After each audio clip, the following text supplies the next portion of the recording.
Hey everyone, I'm back. This time I got the family with me. Everybody who's going to watch this. I have friends, you know. Here's the kid. Would you like to introduce people to your friend Francis? This is Francis. He's playing. I found him on the ground, and he is my best friend. Francis the snail. He's come with us almost the whole way now, which is about 2.7 miles. So I guess I should probably back up. It is Saturday, October 11th, and we started our trip this morning. A good time getting here, at least to the end point, Hogpen Gap, and we left a car there. Started coming back, and we did two things wrong. First, we took a wrong turn, but we also realized we forgot the trekking poles in the car, and it's not an option to go without those. So we went back, got our trekking poles. We got stuck behind a thing. Yep, got stuck behind a mower on a very narrow mountain road, and so that actually probably lost 10 minutes behind that. Anyway, since we've been going, I think we left about 10:30. It's now just a few minutes before noon. We're taking our first break of the day. We've gone 2.7 miles, so that's pretty good. We have to do a minimum of 7 miles today, and if we can do 10 and get to a shelter, then that would be even better. So we'll see if we can do that. Any other updates right now? Saw a couple of overlooks. Those were really nice. There's better views than the portion that I was on back in September. And there's starting to get some fall colors. You can see some yellow over there. They're not very strong yet, but it's pretty. It's cooler, definitely cooler. In fact, when we were starting off, it was downright chilly, and I expect it will be tonight as well. But at the moment, it just feels really good. So while our spirits are still high and we haven't injured ourselves at all, and we're not... My trekking pole saved me from one trip so far. Yeah. I guess if there's any sad thing, within like the first couple 100 feet, I lost a boot on one of my trekking poles. And it's got like the tungsten carbide tip, but I'd really rather have that like boot to spread out the pressure. As of now, it's like sometimes sticking into the ground, and I'm getting... Well, actually, you can see it. A leaf kebab as I skewer leaves and collect them on there. I hit my... All right, the kid hit her toe on a rock. That was tragic. All right, so I'm actually gonna sit down for my break now, and we'll give another update in a few hours.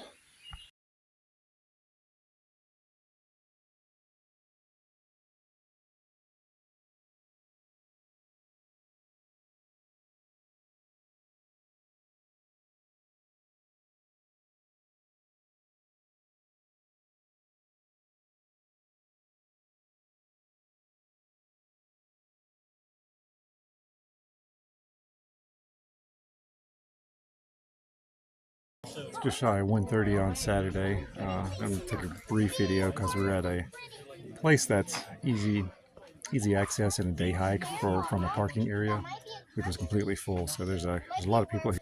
It's a fantastic view.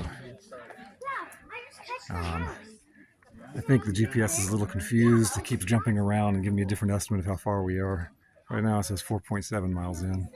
So I guess that's my best estimate for the moment. Is it, hey Tanya? Hi! You remember if you do that in the middle of the video, it doesn't actually go landscape, right? We'll fix that later. I'll take Francis. All right, on we go.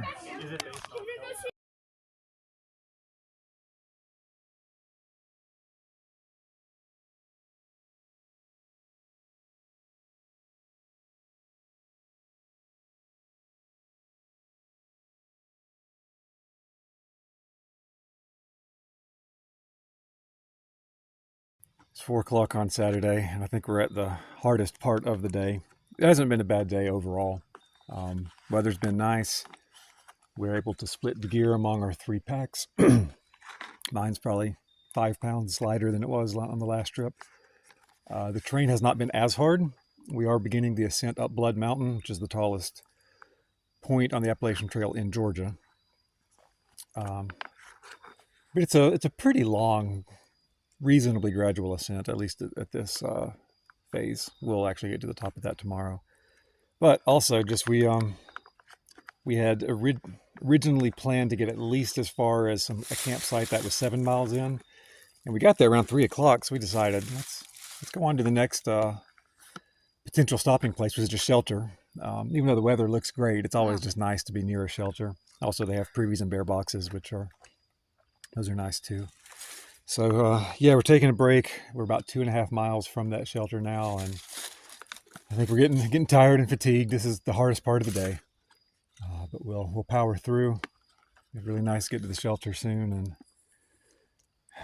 set up stuff, eat, and then finally kick our feet up and let them have a break.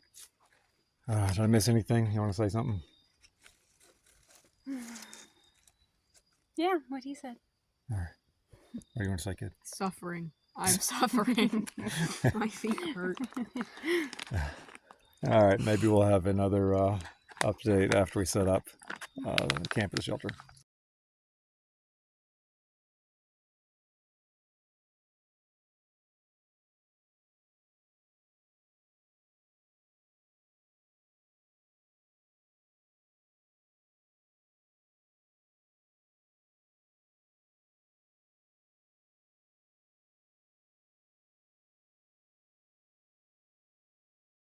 It's 10:30 on Sunday. I intended to take a video last night after we set up camp, but we got there kind of late, 6, and we had to kind of rush to get our tents up and get some food before sundown. So yeah, just didn't get around to it. But now we are at Blood Mountain. This is where the kid and I were last year. So I'll turn this. We're on top of a rock, and this is a really beautiful view.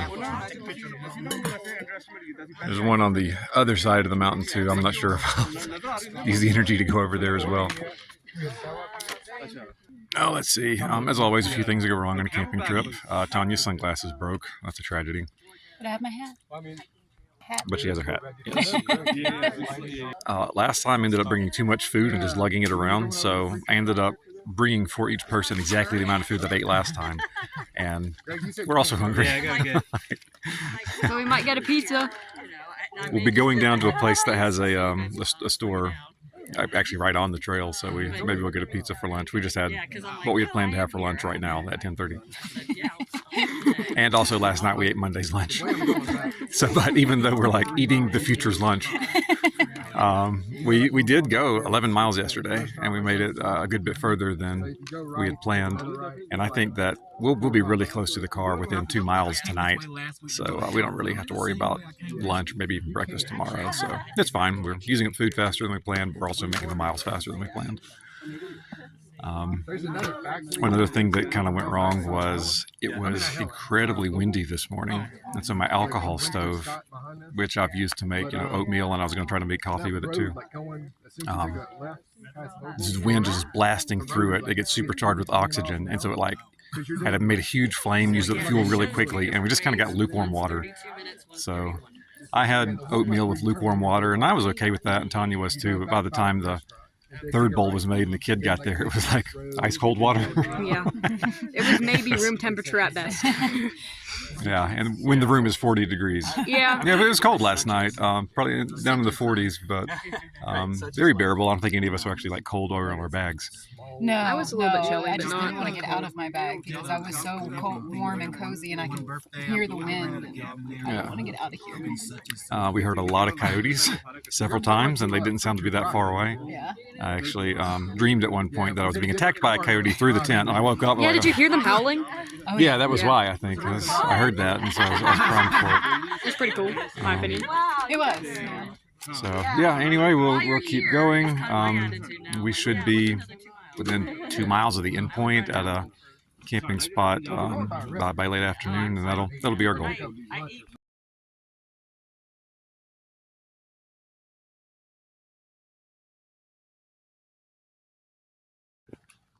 A lot of good views around the Blood Mountain area. We're starting to come down. That's descending, and yeah, just like something like this every few hundred feet. Really, really pretty.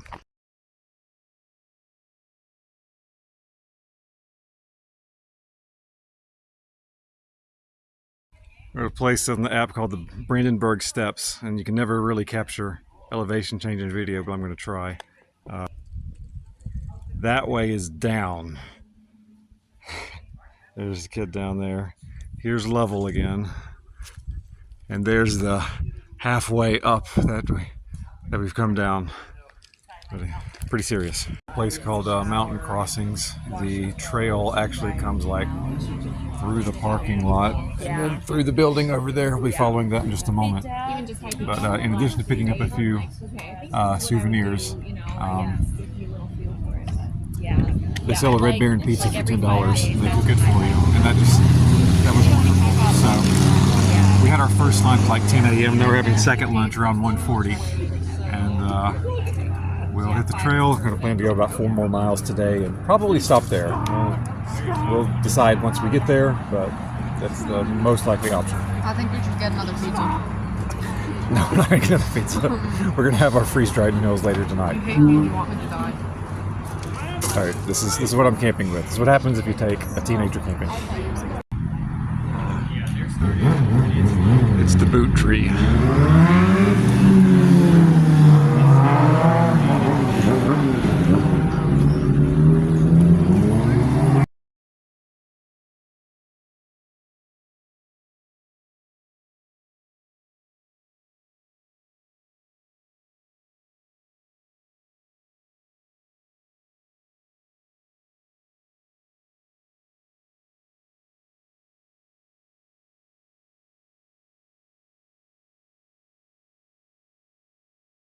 6:30 on Sunday. We just finished setting up camp. We're only 2 miles from the endpoint in the vehicle, but it's late enough in the day that we wouldn't really have had time to start heading home. And this was the last campsite before that, so we'll just stop here briefly overnight, and yeah, then we'll 2 miles in the morning. We'll be at the vehicle. Didn't get any footage of the campsite last night. We were at a shelter. We didn't stay in the shelter. We set up our tents around because of the shelter critters. But it was actually really crowded. There were about a dozen people staying at that shelter last night. So that between that and being busy, we didn't get any footage of it. But this one, it was just us for a little while, and then another group of maybe 4 guys came through. Here's where we are. There's the smaller tent. The kid is already in there, and there's the fire pit. I don't think we'll actually be using that. Don't think I'm going to bother making fire. There's the wife beside the 2-person tent, and this has no privies or bear boxes. So off in the woods down there, I just came back from finding a tree with a medium high branch so that I could throw a rope over it, tie it to the bear bag, pull it up high, and then tie it around the trunk of the tree, high enough that a bear can't get to it. They do say they're getting smart enough to know to just find the rope that's holding it up and gnaw on that until the bag drops. So hopefully there's no smart bears around here. And it makes me think maybe I should just go ahead and get a bear canister. They're kind of bulky and heavy, but it seems like the safest thing to do if you don't have a bear box around. Let's see what else to say. Yesterday and this morning we were on very heavily traffic trails. They were trails that were close to roads and also close to really nice views. There's a lot of people coming in and day hiking. There's also a lot of trail runners, also people with kids, a lot of dogs. But then once we got past the Mountain Crossing store, which you'll have seen the video of us stopping there to eat pizza, that was so fortifying. I felt so much better after that. After that, the only people we've seen is one guy that we were kind of leapfrogging with, and then the 4 folks that are setting up their camp over there. So yeah, it's been nice. I'll try to get an update out in the morning before we get to the vehicle.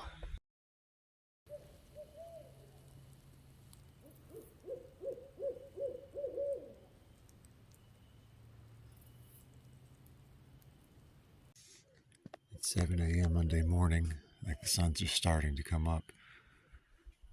Yeah, I don't think it's going to come through in the video at all, but I was coming down to get the bear bag. You can see my setup hanging from the branch up there, free floating, high enough that nothing can reach it. It's a good probably 12 feet off the ground, and then it's tied to the tree. But I wanted a little video of that, but also could you hear the owls? Maybe they've stopped now that I'm talking, but I could hear owls in the both sides of me, left and right, hooting back and forth. They don't sound very far away. Kind of cool. Anyway, I'm going to get this, eat some breakfast, and get the family up.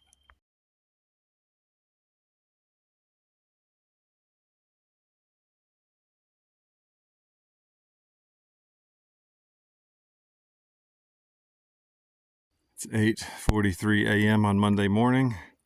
We are beginning our descent down to the parking lot. And along the way, this is I think the most amazing view that we've had that hasn't had 24 people sharing it with us. We're the only ones in sight right now. Wow.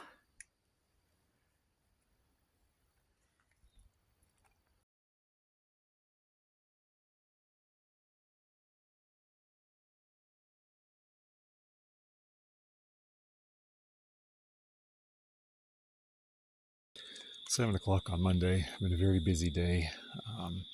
Somewhere around 10:30 we got to Hogpen Gap where the car was, and we spent the next 4 hours kind of ferrying ourselves around, going back and getting the car at the beginning, moving it to the new end point,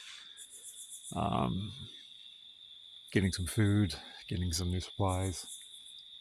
So all told, I think it was around 3 o'clock when we'd had the car set up at the new end point, and then I was dropped off at Hogpen again and kept on going.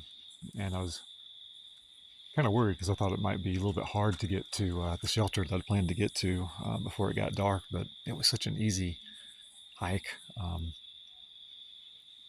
uncharacteristically straight and flat. So that was great. It would make super good time. I got here to this shelter site. Man, I can't remember. I think it was only about 5 o'clock. So I think maybe it was 6. Anyway, I made a good time, whatever it was. So let me turn this around. Here's my tent. Maybe on a little bit of a sloped part. I do have my head at the top, so hopefully that'll be fine. I hope it's not so bad that it actually, slides the whole thing towards that stream down there. Which, by the way, it's great this is near a stream. After I take the video, then I'll go ahead and filter water for tomorrow and have that ready. Shelter is over there. Because of the potential for critters, I like to stay in the tent, but, if the weather turns bad, I don't think it will, then I've got the option for hanging out over there. I don't think it can be seen, but there's a privy up there. And here's another nice thing. Even though this one does not have a bear box, it does have bear cables. So that has all of my food in it, and trash and toothpaste, anything that might smell good that a bear might want to get to. That's up high. And I think they'd have a very difficult time getting any of that out. Man, yeah, so like after the resupply, was feeling pretty good. Had good energy on the way here. Wasn't too worn out. Was able to find the boot for my trekking pole that I lost at Gooch Gap. It was there, like literally right by the car. It must have came off seconds after I tried to put it on. So that was a nice little mood booster. Only thing that's bad right now is I have not had any blisters for 25 miles. And then today, as I was coming down to this shelter, I thought, man, the right toe is starting to not feel so great. And yeah, sure enough, I got here and rubbed the top layer of skin off. So put a Band-Aid, put some moleskin on it. I'll get some Neosporin on it in just a minute. Yeah, it's not great having to know that I've got 25 more miles to go with a blister on my foot. But oh well, I'll just have to be really careful about that and probably take a lot of breaks and like get the socks off, make sure that they stay dry. All right, I'll probably give another update sometime tomorrow, which will be Tuesday.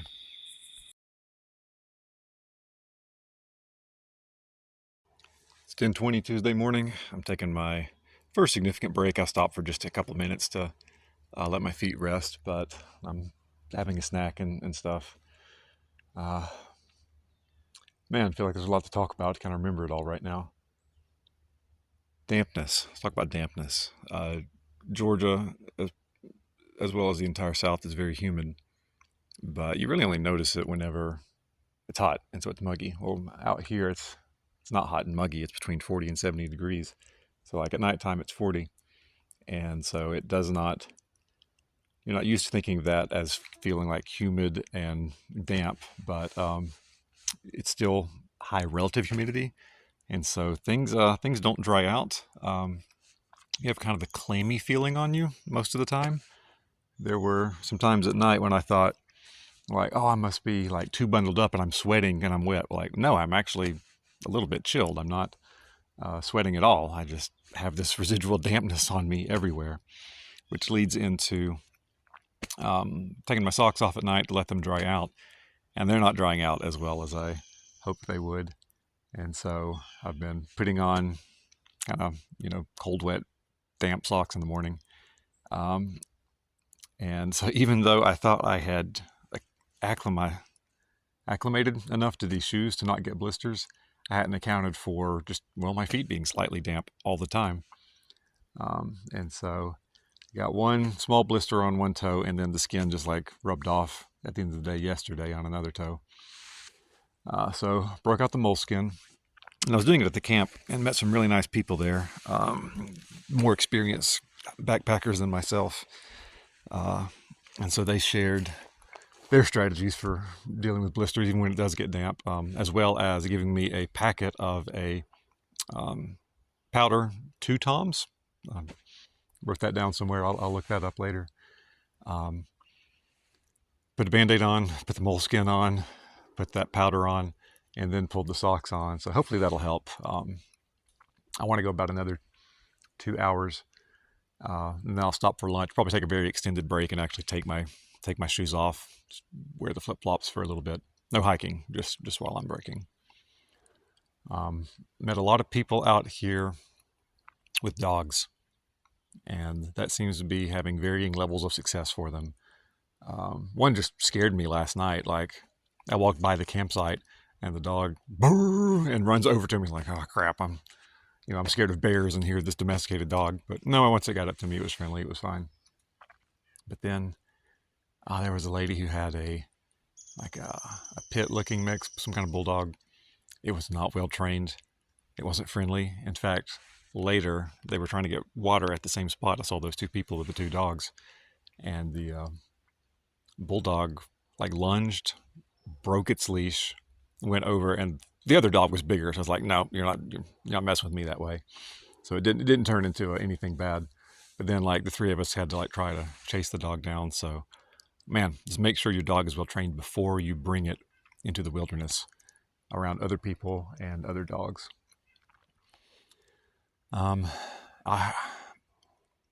Since I started off yesterday by myself to do this last 30 miles solo, I resupplied, and man, the pack was heavy. It was nice when we were all 3 of us together and we could share the things among us that only, you only need 1 per group, like the stove. 1 person was carrying the food, 1 person carried the water filter. Only 2 of us were carrying tents. And so now I'm back by myself and I'm carrying everything that I need, even though I'm taking the lighter versions of things. Still a heavy pack with 4 days worth of food. And I always wonder, do I really need to take 3 liters of water around with me? But that lady that had the bulldog, she came down the hill. She's like, is there water here? I was like, oh yeah, there's a stream right here. Like, oh good, I've been out of water since yesterday and I'm cramping up, and I'll carry that extra weight around. It is dry. A lot of places that are advertised as springs or streams are just nothing there at all. So on that note, this is the first day that we're not, I won't say cheating, but we're not assisted. Of course, the first day we bring our water with us. Second day we passed by the mountain crossing store and filled up about 5 extra liters of water from the bathroom faucet there. Then we got to where the family was going to go home, so we went to Zaxby's for lunch, and I went in there and filled up another 3 liters of water. But I think from here until I get to the end point, we're kind of out of the day hiker, a little more touristy sections of the trail, and it's more wilderness out here. I don't think I'll have anything like that to help me out, so I do have to be very mindful of where is my next resupply of semi-clean water that I can filter. Probably enough of an update for now. The trail has been really nice today, as well as last night between Hogpen Gap and the shelter that I went to. But I've done less than 2 hours of hiking, like if I account for the rest that I've had, and I've made almost 4 miles already. So I'm averaging, around 2 miles an hour, which is great. Usually, if I'm getting 1.5 miles an hour, then I'm happy with that. Anyway, I'll keep going while the going's good. Maybe I can get some good distance in today and shorten the length of the trip a little bit. All right, I gotta get a little video of this because it's too cute. It's a marked water source. I believe this is not a stream, but a spring. I think that is the origin. Does not seem to be flowing down from anywhere up there. And I mean, if it was flowing down, then it's been too dry. There's been any rain in a long time. The place I passed about a half mile before this, which was a stream, just totally bone dry. But yeah, it's coming out. Not a fast flow, but I can definitely put my the catcher that before it goes into the filter. And kind of cool how that leaf is there just perfectly to help you gather it up. So I'm gonna get about another liter refill. And that should carry me until tomorrow morning. It's 2:30 Tuesday, and the trail isn't really a trail. It's just a collection of stones and boulders. And I've got to walk on this and descend 1,000 feet in about 1.5 miles. And man, I'm not having a good time of it. This hurts my feet so bad. That is all. It's 3:10 Tuesday. I'm at Unicoi Gap. Gone 9.6 miles already today, which I feel pretty good about. The next section is really tough though, and the last section was also hard. So I'm taking a moment. Maybe you can see my shoes and socks over there, letting them air out. Thought maybe if I turn my socks inside out and set them in the sun, that'll help them dry out finally. So I could add about 3 more hours before I really need to set up. I could probably go. There's a campsite that's about 4 miles away. I could probably get there, but man, I'm feeling so tired. There's a campsite just at the top of this, only about 1.3 miles away. I'll get there, probably stop there. If I get there and, I don't know, feeling strong enough to go on, I will. But even if I don't, it's still more time than I expected to make. A long time ago, I passed the shelter that I had planned on staying at tonight, so I've already just made up a lot of bonus distance. Yeah, another update later. It's 6:15 on Tuesday. I've stopped for the night. I'm at a place called Rocky Mountain. There's only one in Georgia. Not particularly rocky. I mean, there's other mountains around here that are rockier, but anyway, I'm at the summit. It is forested enough that there aren't any great views. I think there's supposed to be one. The trail goes off that way. There might be one, but I'm going to check that out tomorrow. But I really like this campsite. This was listed in the app. Fire pit there, fair bit of flat ground. Something that's actually really rare on the trail is grass. There's almost never any grass anywhere. It's a mature forest, and so there's much taller things which have grown and are blocking out all the sunlight. So yeah, kind of a rare little spot here to have this much grass. It's kind of nice. I've got my stuff unpacked and laid out across the log there, trying to get the socks that are out again. That helped a lot, by the way. I think in the last video I was drying my socks out in the sun, and they felt so much better for the rest of the afternoon. And I got my tent here. This was the flattest spot that I could find. So, I tried to grab that before anybody else came, but I don't think anybody else is going to. Here's my kitchen. Mostly cleaned it up. And I've got my biscuits and gravy dehydrated meal. Well, it's rehydrated now. Had a few bites. It is delicious. There was a guy at the last, not the last campsite, but the last time I went camping, and he seemed really experienced, and he was raving about the biscuits and gravy mountain house, and he's right. That is really good. I'll finish that up, get the trash and the rest of the food stuff and the smokables in the bag, then go find a place to hang it. And and it'll probably be getting dark pretty soon after that. Not a whole lot to do. I do wish I'd brought, a paperback book or a Kindle or something, but it's also nice to just lay on the sleeping pad and just zone out for a while. That's good too. I think tomorrow my plan will be, there's a shelter that is a little bit more than 11 miles away. It's close to 12. I think I will try to break up the day into 3-4 mile segments.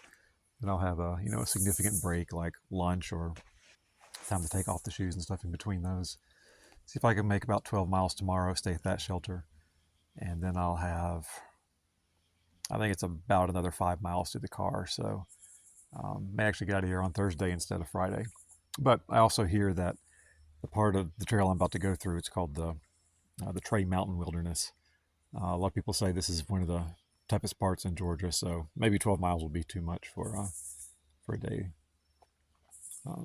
given how tough the trail will be. But we'll see. We'll figure that out tomorrow.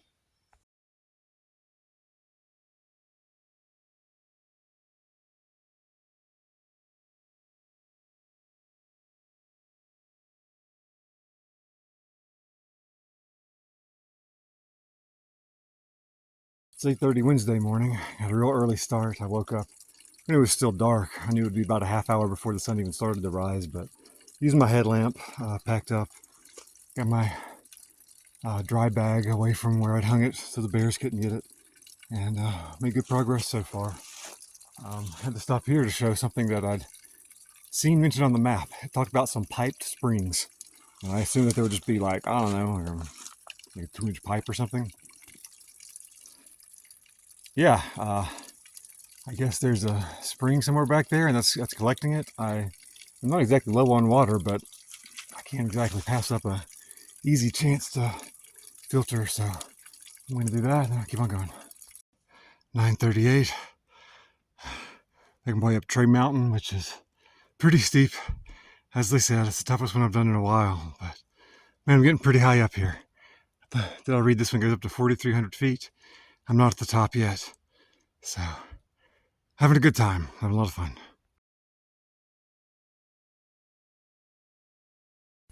This short little clip is for Tanya.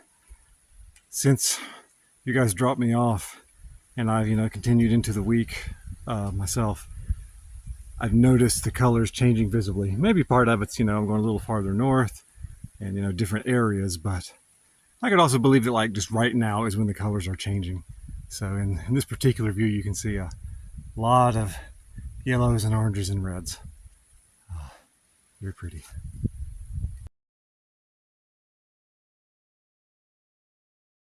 .3:24 p.m. on Wednesday. Made really good time today. I'm less than 4 miles to the car, and this is the last vista that's marked along my path. So it's a little ways off trail, but I figured I had time to come over, and I'm glad I did. This one's really nice. There's a lake over there. I don't see much of that in North Georgia. It might be the first lake that I've seen in one of the views.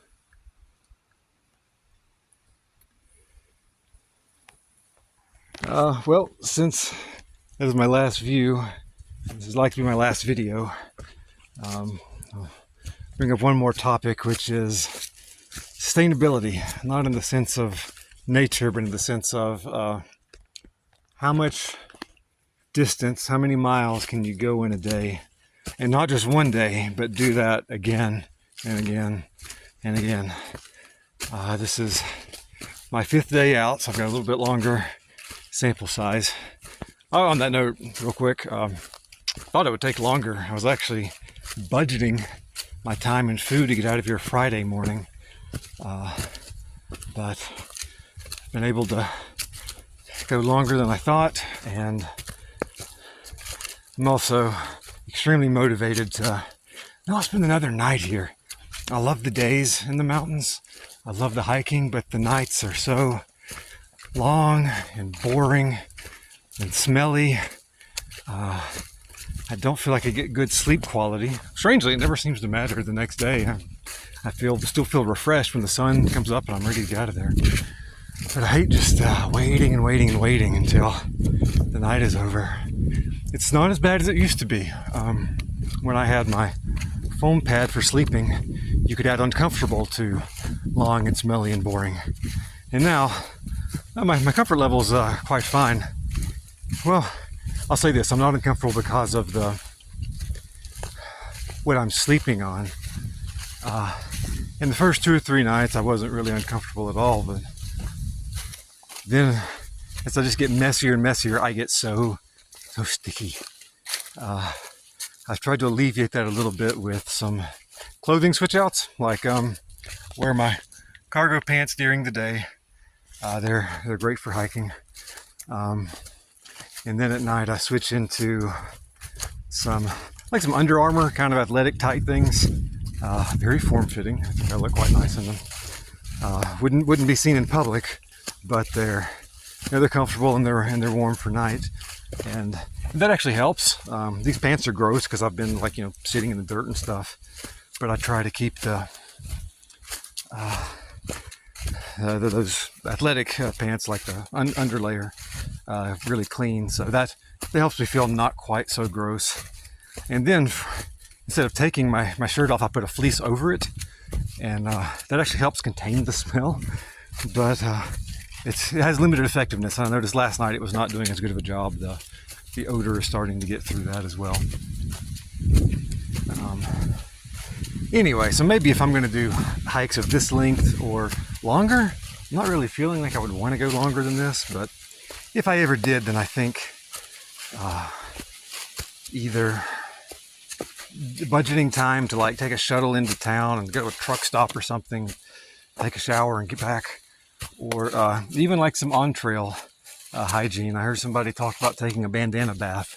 I'm like, why haven't I thought of that yet? That sounds like a good idea, as long as you can find a stream. All right, I just got back to my backpack. I'll put that on as I keep going.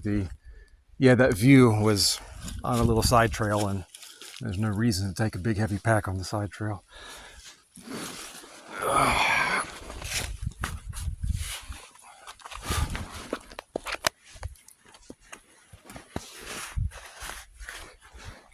So another thing that happened is so I've got a tent that's really low to the ground, which is good. It means it's small and it's lightweight, but holes.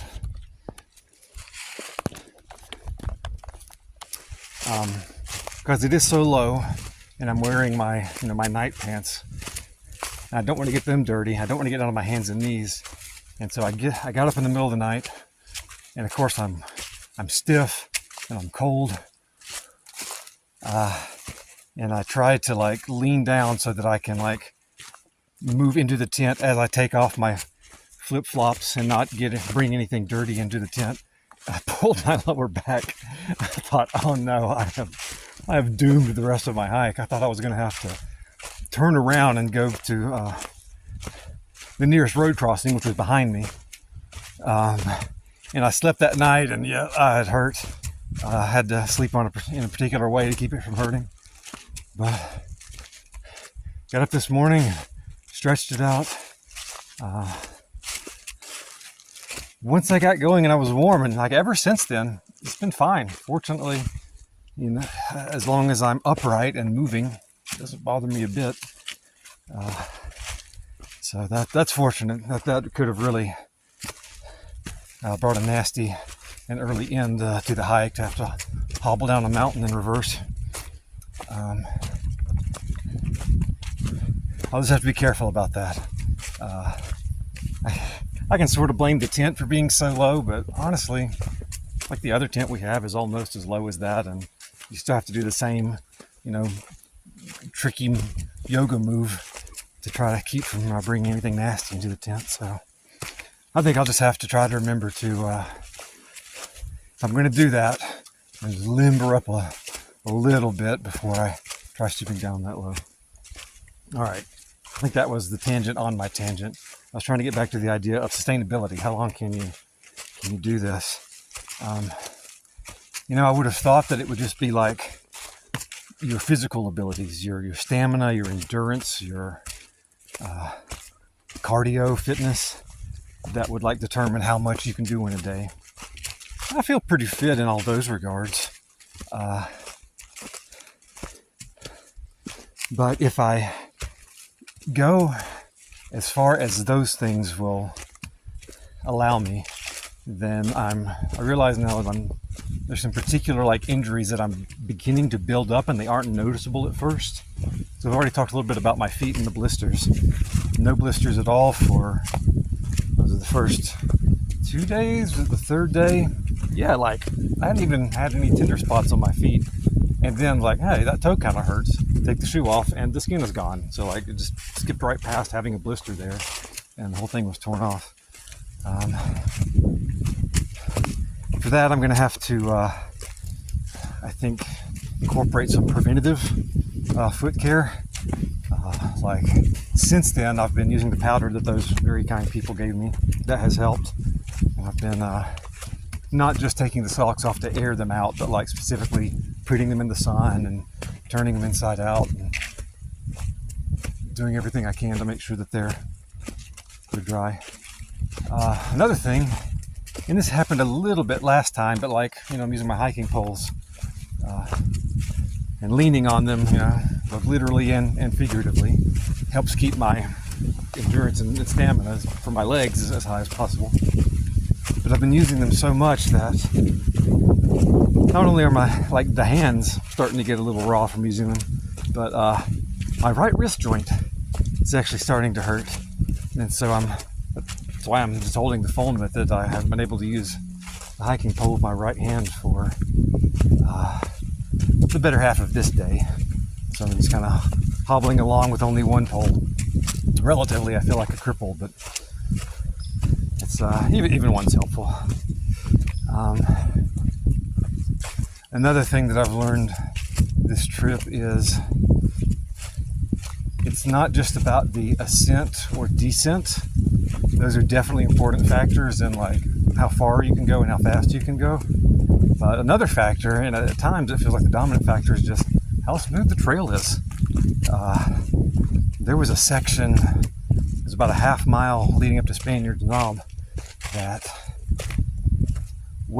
it was flat in the sense that I was not ascending or descending, but it was just boulders. I took a video of it, actually, I remember. So you will have seen that earlier if you watched all the way through. I just had to crawl over that. And then on the flip side, I've had some pretty steep ascents and descents today. I think I hit 3 peaks today. There was Tray Mountain, Kelly Knob, and Powell Mountain. And the first two especially, those were some of the tougher ascents that I've done, including my trip in September. But the trails were not as bouldery as other places, and so I felt like I made really good time getting up and down those. Let's see, while I'm finishing out this trip's videos, I see a lot of people that they look like they're mid-60s. They look like they just retired, and they're using that time to come out here and hike. And some of them are doing great. Some of them look like they regret having spent the money on the gear that they bought. But because so many of them are older, I've been like called young man and stuff like that, so much more than I should once I'm 40. I guess I'm okay with it. It's just a funny thing. But, yeah, that's funny. That is all that I can think of. I'll sign off.